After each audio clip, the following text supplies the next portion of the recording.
Once upon a time, there lived a girl called Chichi who lived with her parents and siblings in the village of Ashake. They were a middle-class family. Chichi was very lovely to look at, and she was so beautiful that almost every single bachelor wanted to marry her. She would twist her waist and move elegantly, attracting the men who were restless and fought seriously for her hand in marriage.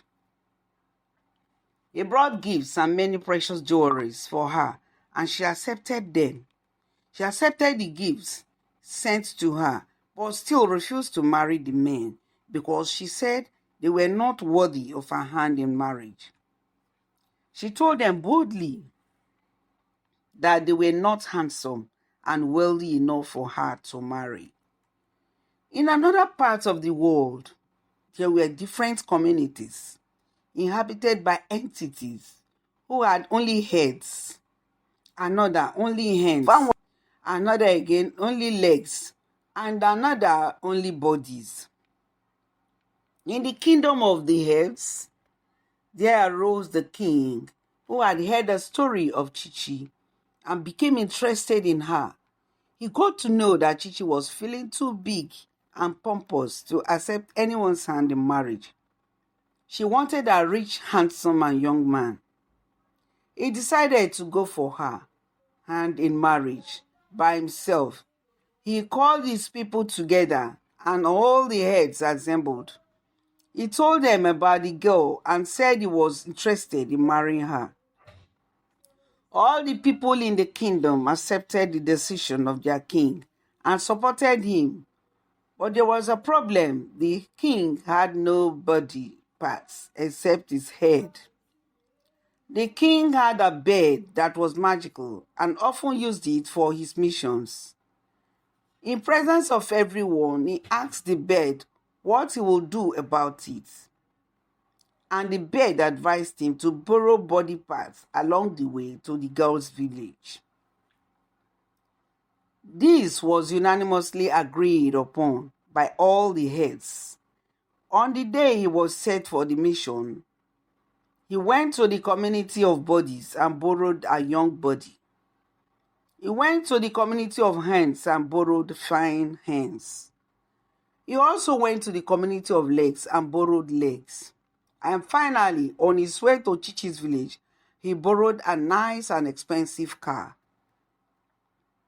The king of heads arrived at Shake village with the eyes of almost the entire villagers following him down to Chichi's home.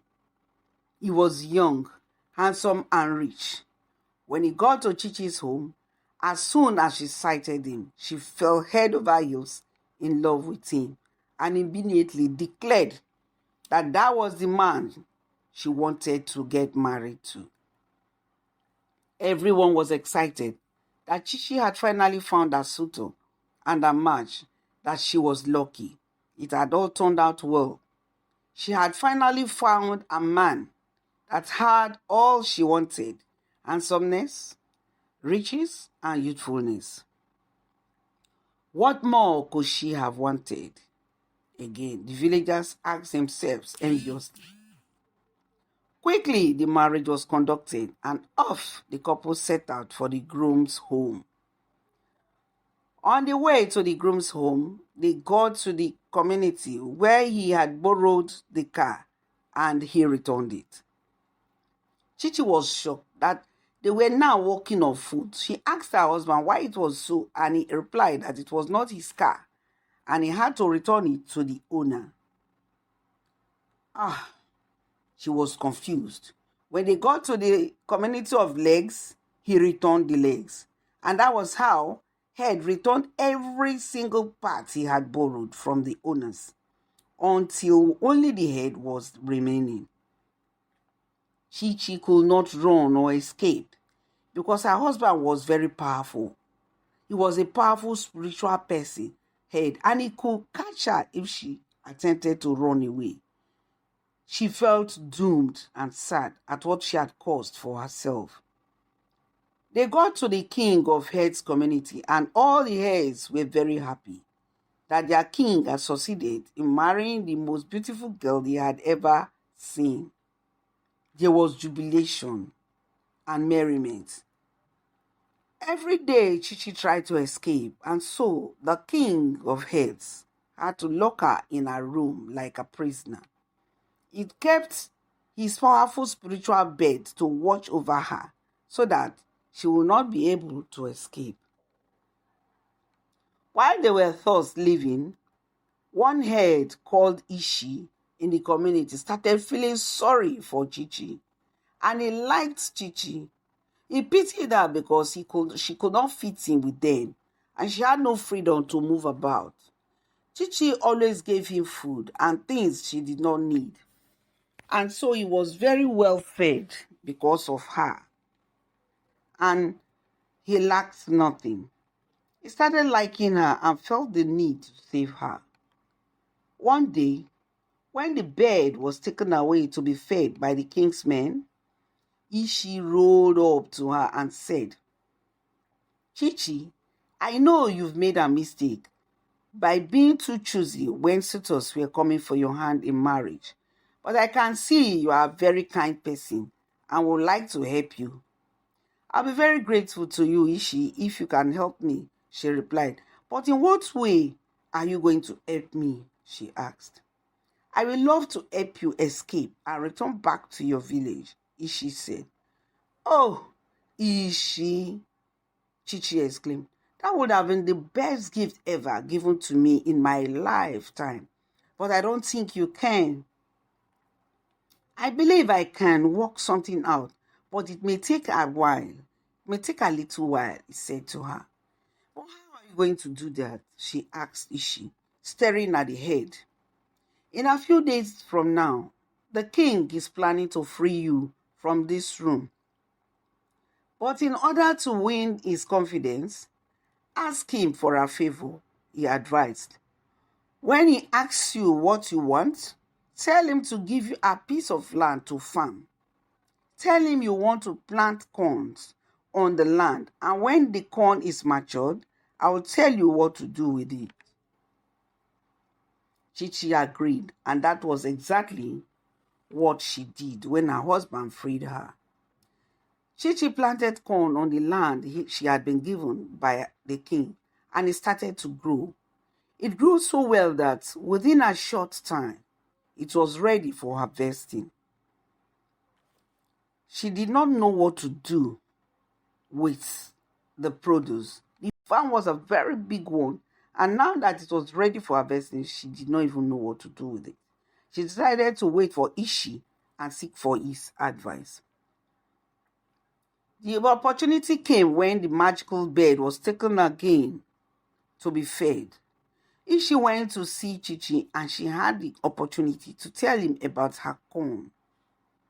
Ishi told Chichi that she had to harvest some of the corns, put them in a bag, and on the day she was going to escape, she was to pour the corn on the road track so that when the bird will be coming after her and sees the corn, it will start eating the corn, and it will not be able to follow her anymore, and she'll be able to run and escape to her village. "You must try to cross the line between the Earths and the humans," Ishi advised. "If you are able to, you will be saved and free." The next day, some of the corns were harvested and put into bags. She got ready to escape and poured the corn on the road path that led to the land of humans. When she was through, she started to run. She was running along the road path that led to her village. The bird, with its magical powers, noticed her escape and started pursuing her. But as it ran along, it got to the road where the corn was poured on the ground and started pecking it. He was pecking them one after the other very fast with his magical power. Chichi had almost gotten to the middle of the road, leading to the human world, when the bird finished eating all the corns and caught up with her. He shouted, and the entire Head King's guard caught Chichi and took her back to their kingdom.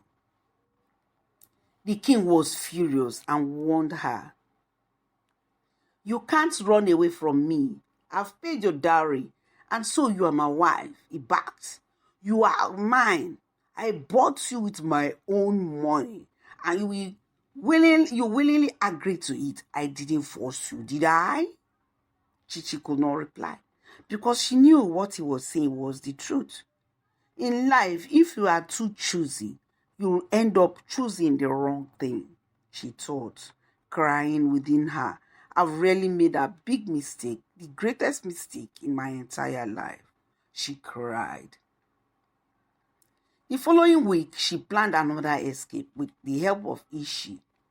This time, she was to put more corns than before so that the bird would not be able to finish it on time. That period of time would enable her cross the line between the head kingdom and the human kingdom.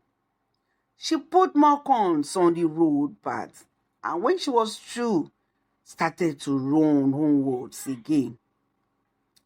The bird, knowing Chichi had escaped, started pursuing her again. When he got to the place where the corn was poured on the ground, started to eat the corn. And Chichi was almost crossing the line between the heads and humans' world when the bird finished eating all the corn and caught up with her again. Once again, the head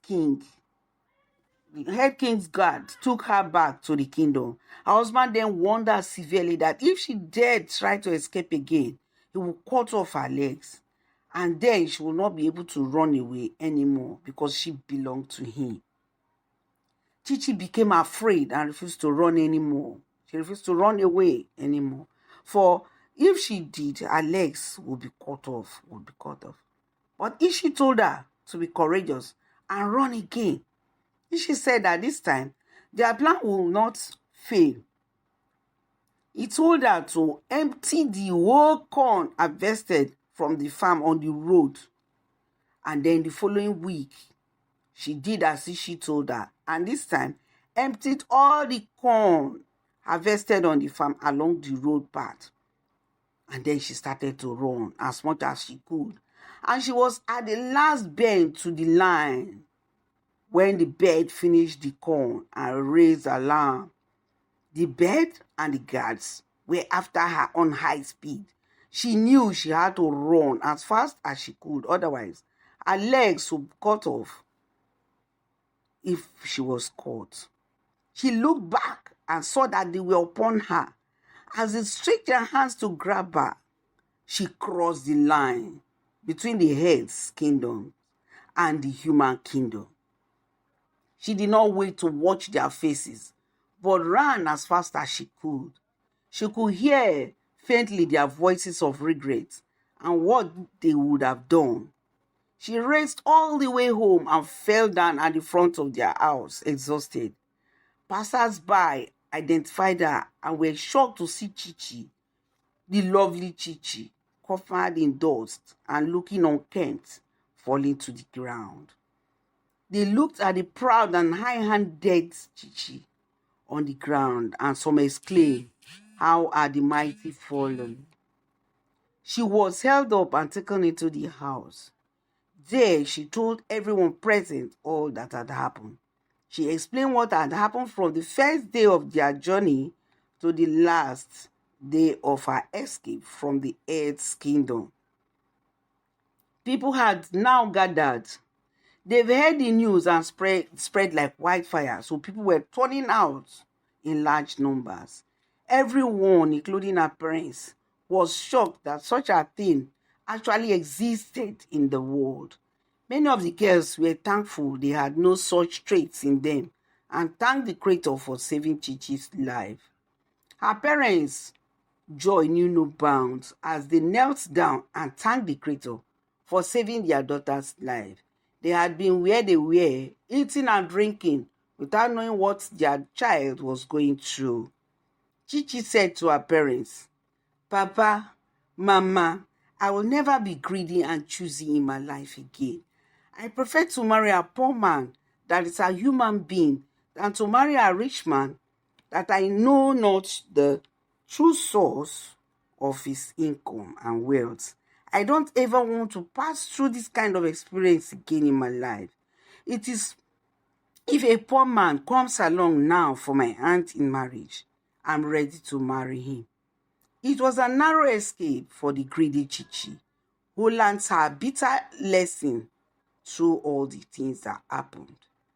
She learned her lesson the hard way, and a great lesson to other girls who were fond of being too choosy when men came for their hands in marriage. That is the end of the story. Like, share, and subscribe to my channel so that you'll be the first to get the videos each time a new one is released. Remain blessed. Thanks for watching.